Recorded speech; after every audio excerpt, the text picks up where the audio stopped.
राजा भोज। आज सिंहासन बत्तीस राजा भोज की सिंहासन बत्तीसी की चौथी पुतली डालेंगे। कल डाली थी तीसरी पुतली रतिबाला। रतिबाला भी अपनी बात कहकर खिलखिलाकर हंसती हुई आकाश में जाकर उड़कर विलीन हो गई थी। रतिबाला आवाज़ डालेंगे चौथी पुतली चंद्रकला। चौथी पुतली चंद्रकला कहने लगी। चौथी पुतली चंद्रकला कहने लगी, सुनो राजा भोज, राजा विक्रमादित्य अपने दान के लिए बड़े प्रसिद्ध थे। कोई भी इसके दरबार में खाली हाथ न जाता था। राजा की इस दानशीलता की चर्चा दूर दूर तक देशों में फैल गई थी।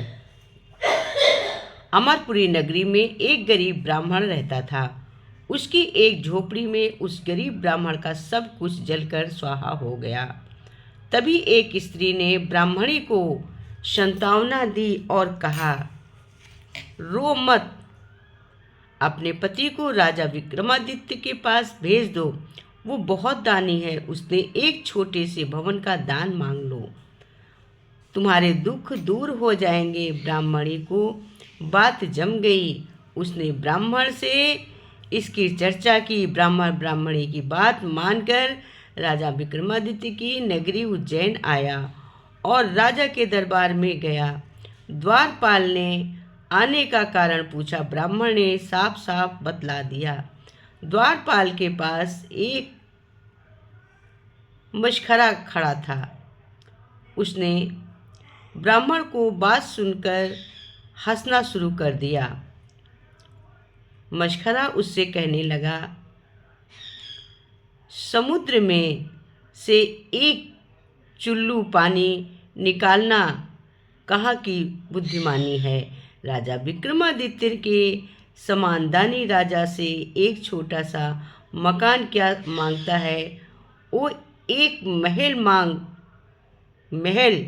ब्राह्मण कुछ न बोला, पर उसको बात जम गई। वो राज दरबार में आया। उसने राजा विक्रमादित्य से अपना दुख कहा। राजन, मेरी झोपड़ी में जल गई है, सिर झुकाने की जगह नहीं है, मैं रहने के लिए एक महल चाहता हूँ। विक्रम ने कहा, क्या तुम मेरा महल लेना चाहते हो? ब्राह्मण बोला, जैसी आपकी कृपा अत्रदाता। और राजा विक्रमादित्य ने अपना स्वयं का राजमहल ब्राह्मण को दान दे दिया। ब्राह्मण राजा का महल पाकर चकित रह गया। ब्राह्मणी सहित वो विशाल राजमहल में आ गया। पर अब वो राजमहल में आ गया, पर इसका बड़ा सूना महल पाकर उसकी बुद्धि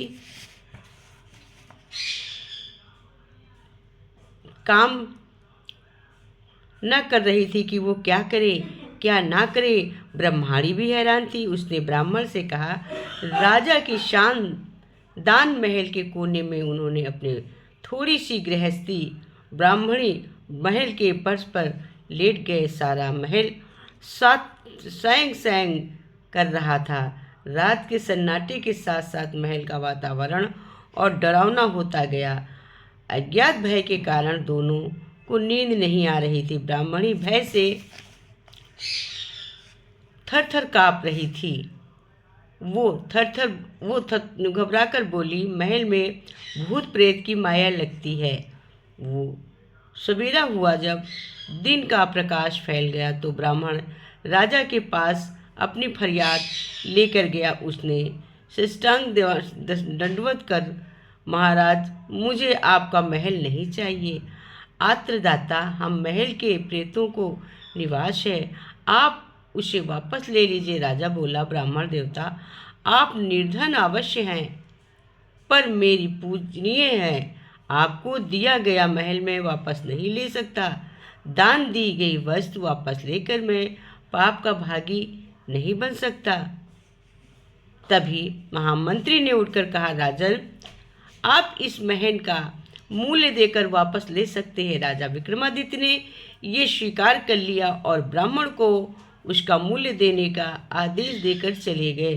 राजा को ब्राह्मण से ये जानकर बड़ा आश्चर्य लगा कि राजमहल में प्रेतों का निवास है।